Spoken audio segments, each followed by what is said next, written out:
Hello, my name is Michael Ash, and today we are going to be performing an attempt to repair for Mr. John Baaden, and the date is May the 20th. It's over 70 degrees, quite a bit hot, and this is the damaged area that we will be attempting to repair, and created a little control center around it to show for the shingles where we'll have to detach and then find the seam, pull the nails out, slide the previous damaged shingle out, and then repair with a new one of similar material on the back slope of Mr. Baaden's lower elevation.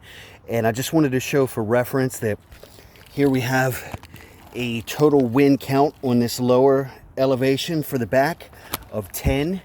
And this will be one of them that we are attempting to repair, where there are multiple other ones strung out across the roof, all over the place here. And then on the front slope, we have a total count lower elevation of 8 damaged shingles that will also have to be addressed in the repair itself. And as you can see, they are strung out in multiple areas too, whether missing completely or wind damage to the point where there's a significant level of creasing up at the top. And the area that we are going to consider as a control here, where we will perform no repairs, is clear and has one wind damaged shingle here right in the center. But I have already created a control center where this specifically shows that there is no mat transfer, no creasing, no cracking, no laminate, and no granular loss. Same thing over here for the area that we will be repairing. I have not filled this out yet, but we have a level of mat, crease, crack, laminate, and granular, all that we are going to show for within our attempt to repair with the proper tools and methods, using the roof snake to detach both the nails and put new nails in, and through that process demonstrate the repairability of the roof here for State Farm, with a verified 5-star contractor, Panda Exteriors. And myself, I've done this hundreds of times throughout the course of my career, both with State Farm and various other insurance companies, to demonstrate repairability. And I know exactly what it is you guys are looking for, though sometimes I do believe State Farm will scrutinize to a point where it makes it very, very, very hard on the contractors who actually perform these repairs to be held at a human level of this process. However, the first thing that I'm going to do is take a look at my damaged shingle, and I'm going to go one to the left and one to the right by breaking the seal with the roof snake, and in the process of doing so, looking to find the seam of this specific shingle so that we know which ones to address above and pull the nails out. So here is our wind damage shingle. I'm going to go one to the left, nice and easy, and trying to apply pressure to the shingles themselves to limit the amount of mat that will come from there. And I'm going to lift up, check for the nail and the seam. I'm going to go one to the right,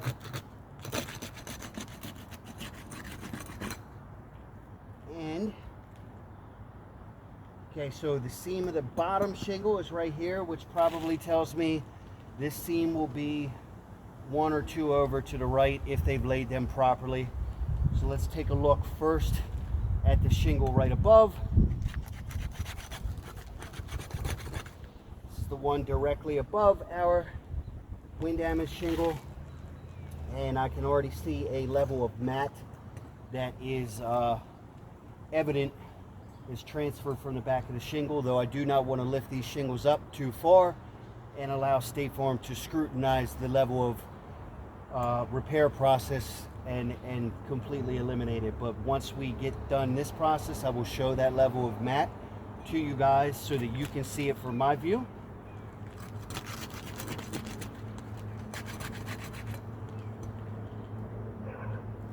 Okay, and I have found the seam of this specific shingle.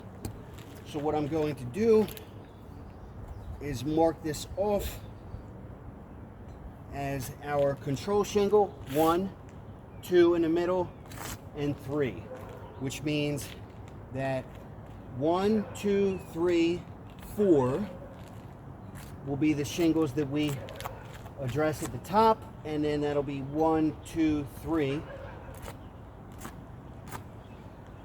on the second row.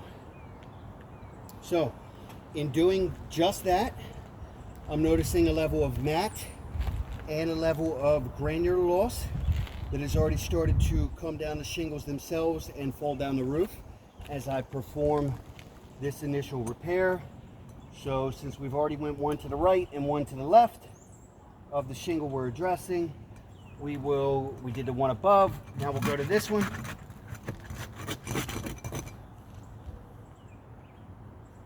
And there's a significant level of matte there.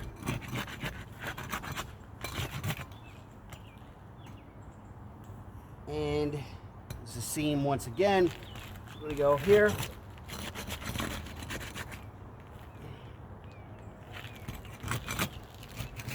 Trying to be as delicate as possible because I know that throughout this process,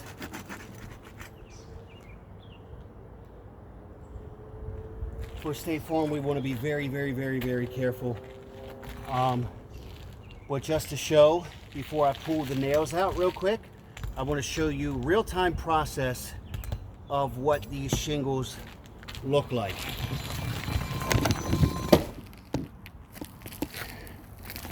And here is our area that we are repairing. Here is the wind damage shingle that we addressed. Here's the shingle next to it. Geez whiz, look at that. Here's the shingle next to this. Already starting to crack right here. And here are the shingles above. And as you can see, hold on. Look at this level. I'm trying to get the camera right. Look at this level of matte that has then been transferred by using the proper tools and methods to where this shingle will never reseal again in the proper fashion. And is most likely, I don't want to lift it up too far, but on the back of the shingle ripped a portion of that just to show where that level of matte came from. So if I was to pull that shingle up completely and break your code of over 45 degrees to be able to show you, that would definitely show a tear in the back of this shingle, which has now created damage.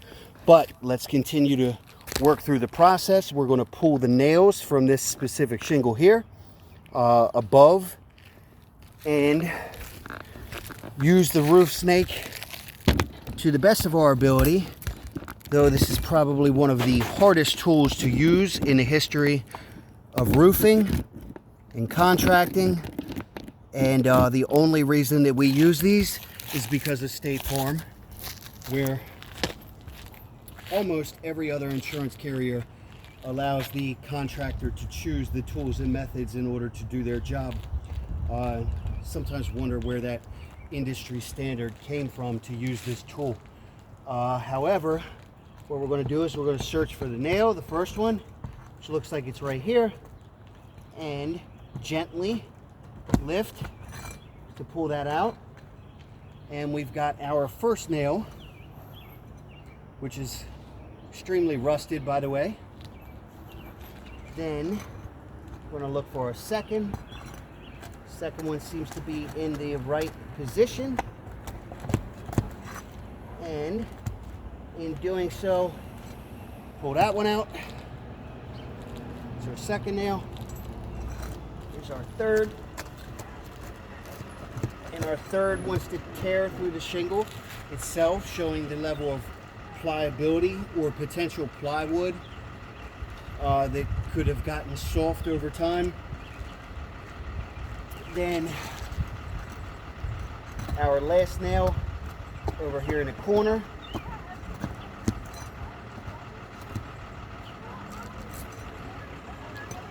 We've gotten the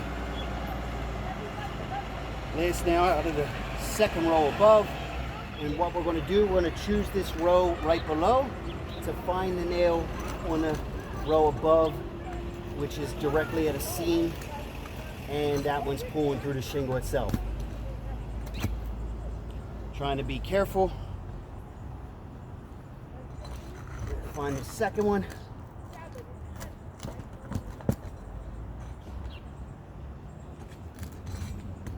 That one out.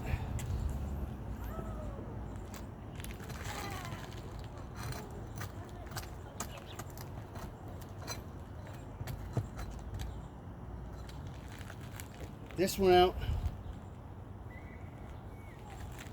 Hopefully we've only got two more.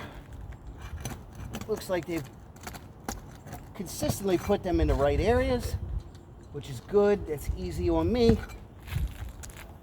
Though on many roofs, this is not the case. And this looks to be the last one. We will see. And I'm already looking at a level of damage to the exact row above, and just a step outside of the control area, the granulars on these shingles themselves literally drip down the roof. I mean, you can kind of hear it as I step. You can hear them all crack up underneath of my feet, and the granulars slide down as I'm doing this process, which already to me, maybe not to State Farm, but to a professional contractor, demonstrates the level of repairability on this roof to be fairly slim. So here is our damaged shingle, and just to show one more time what our real-time process is looking like, we have a level of creasing and tearing up on the row above. Right here is already starting. We got some significant granular loss. Look at this one. This is the second row above. This one's already starting to tear at the seam up top. You can start to see some of it up here. And look at the level of pliability right there. You can see this pinch. And this is using the proper tools and methods as governed by State Farm. You're already looking at it, such a gentle repair, showing a level of damage to the row above, 2 rows above really, and this, we're not even done the process yet. So the next step is to slide this new shingle of like